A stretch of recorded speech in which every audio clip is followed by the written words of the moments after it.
Hola, ¿cómo están? Hoy, digamos, tengo el gusto y el honor porque es, digamos, muy emocionante para mí tenerte hoy aquí con nosotros, Ana. Tan linda. Eh, Traje una invitada muy especial. Las cosas que valen la pena se dan, digamos, su tiempo y esta, digamos, no es la excepción. Un tema que ustedes me han mostrado que les interesa mucho es todo el tema de cómo brindarle una adecuada orientación sexual, eh, perdón, una educación sexual a sus hijos.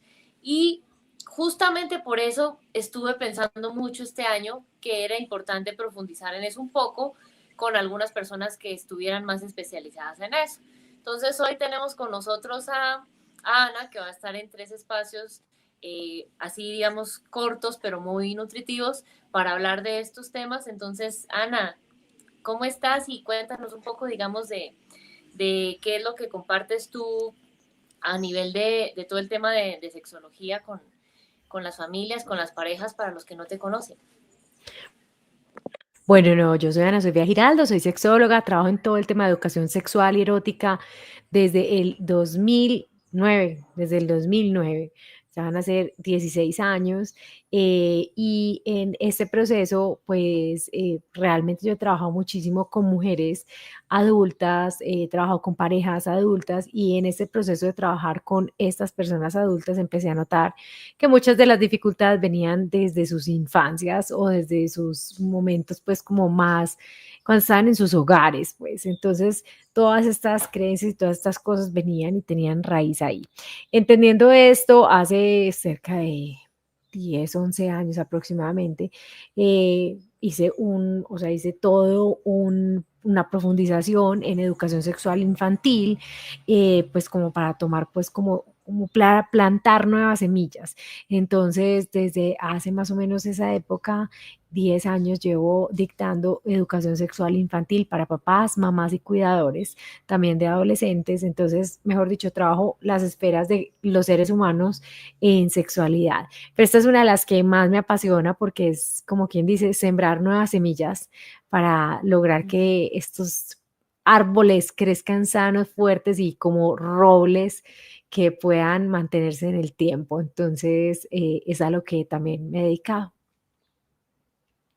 Bueno, pues nuevamente gracias por acceder a estar acá con nosotros y, digamos, arrancando con el primer así tema, que es orientación del deseo y, digamos, y adolescencia. Cuéntanos un poco primero, pues tú más que yo sabrás que hoy en día de todos estos temas relacionados a la sexualidad hay mucha confusión, ¿no? Eh, ¿Qué es la orientación del deseo, así digamos, de forma concreta y muy práctica para que las familias logren entender esto? ¿Por qué hoy en día, digamos, es tan importante hablar de esto con un adolescente?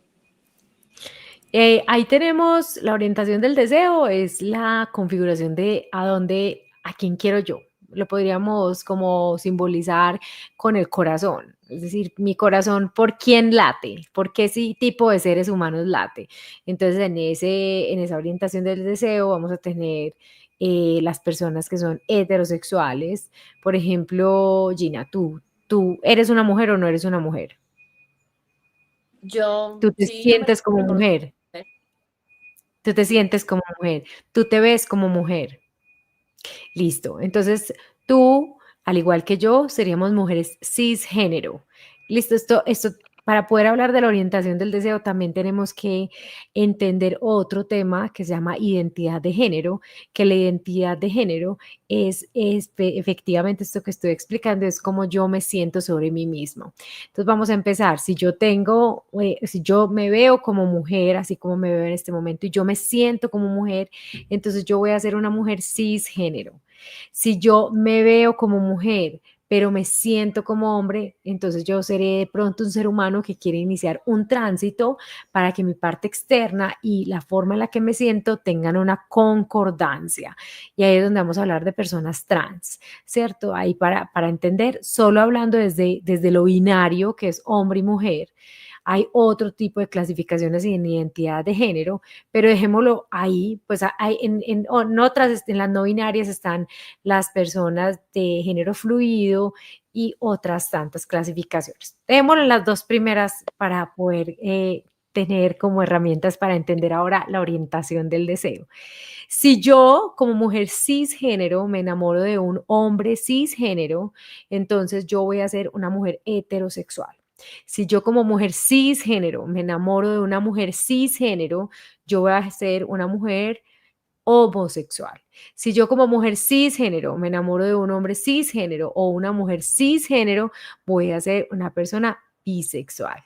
Si yo como mujer cisgénero me enamoro de un hombre cisgénero, una mujer cisgénero o una persona trans o de género fluido o de alguna de las otras categorías, entonces yo voy a ser una persona con una orientación del deseo que se conoce como pansexual. Y esa es la orientación del deseo. Vamos a tener la diversidad como parte de la cotidianidad en el día a día, nos guste o no. Lo único normal en la sexualidad. A mí no me gusta usar la palabra normal en ningún momento de las explicaciones que yo doy, pero la gente pues la pone muchísimo. Yo podría decir que lo único normal que hay en la sexualidad es la diversidad de pensamientos y acciones. Entonces, cuando tú dices en la adolescencia se sienten un poco confusos, la adolescencia siempre es una etapa donde hay retos de encontrarse uno mismo, de encontrar su identidad fuera del ámbito o de las alas de los papás o de los cuidadores primarios. Entonces, en ese orden de ideas, siempre es una época de exploraciones, siempre es una época de consolidaciones, siempre es una época de fallos y aciertos. Entonces, yo creo que no solo los adolescentes ahora se sienten confundidos con tantas cosas, que sí es cierto porque hay demasiada información, o sea, ellos tienen exceso de información. Nosotros teníamos defecto de información, no exceso, sino por defecto. O sea, teníamos como menos información. Entonces, sí, hay mucho y es muy difícil porque hay una gran injerencia de personas que nosotros ni siquiera sabemos quiénes son y están a través de la pantalla hablándoles mucho más que nosotros. Pero hace también parte del trayecto que vivimos todos los seres humanos en esta transformación que se llama la adolescencia. Y conectándolo entonces con lo que decías ahorita, Ana, eh, ¿cómo comienza a verse este tema de la orientación del deseo en los adolescentes como para que los papás, digamos, puedan saber que está dentro de lo que podría, digamos, suceder en esta exploración de esta etapa? Mira, yo honestamente como mamá y como sexóloga les voy a decir a los papás, mamás y cuidadores que nos están viendo, que realmente cuando uno es abierto, es decir, cuando uno está con el corazón realmente y genuinamente abierto a aceptar que su hijo o su hija o su pequeño ser humano decida querer a quien decida querer, entonces uno no necesita esperar que ellos le den signos o que le den alertas, ellos van a venir a ti, te van a contar. Cuando uno es supremamente heteronormativo, entonces, y empieza a hablar mal de la diversidad, a mostrarse mal con la diversidad, si hay diversidad en el interior del hogar, va a ser una cosa que va a ser muy complicada de mostrarse, porque entonces la aceptación de mis personas o de mis vínculos primarios de amor yo las siento afectadas y yo me muestro como realmente soy. Y es donde a veces empiezan a pasar las cosas. ¿Cómo saber si nuestros hijos son o no diversos? Yo creo que es algo que a veces ni siquiera nos damos cuenta y que son ellos como los encargados de mostrarnos el camino.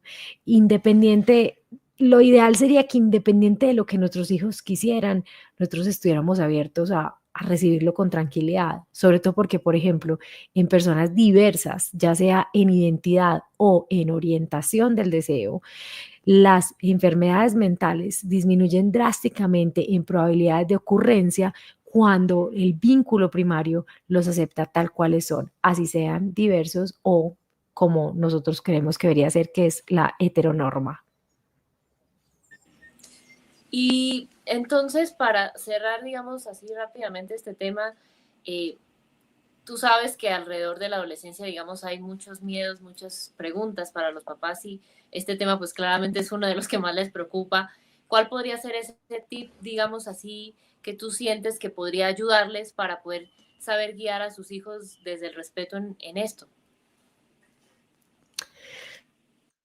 Yo creo que el mayor tip que podríamos tener es entender que desde la infancia estamos dando educación sexual, que si nosotros empezamos a conversar y a mostrarnos como seres sexuados ante ellos, es decir, poder tener expresiones de afecto con las personas que queremos, poder también tener conversaciones abiertas con las personas que queremos, poder tolerar y aceptar la diversidad en nuestro entorno, porque es que la diversidad está en todos lados, nos guste o no. A veces los llevamos, no sé, a ver una película de muñequitos y los muñequitos pueden tener diversidad y eso nos afecta. En vez de tomarlo como una oportunidad para conversar del tema, lo tomamos como una afrenta y nos sentimos muy vulnerables y muy expuestos. Entonces yo diría que el mayor tip para protegerlos es empezar a hablar de los temas, pero también empezar con el lenguaje no verbal, a ser mucho más amorosos y receptivos a lo que ellos tengan para decir. Así los adolescentes, porque cuando no hemos hablado en la infancia, a veces los adolescentes no van a querer hablar en la adolescencia, así ellos no quieran hablar, seguir hablando, poniendo el tema naturalmente, o sea, simplemente siendo cariñosos, teniendo expresiones de afecto, cuidando la relación o el vínculo primario que yo tenga de pronto con alguien más. Eso todo hace parte de no solo una conversación, sino una comunicación, no solo verbal, sino no verbal, que también es muy importante, a veces la obviamos.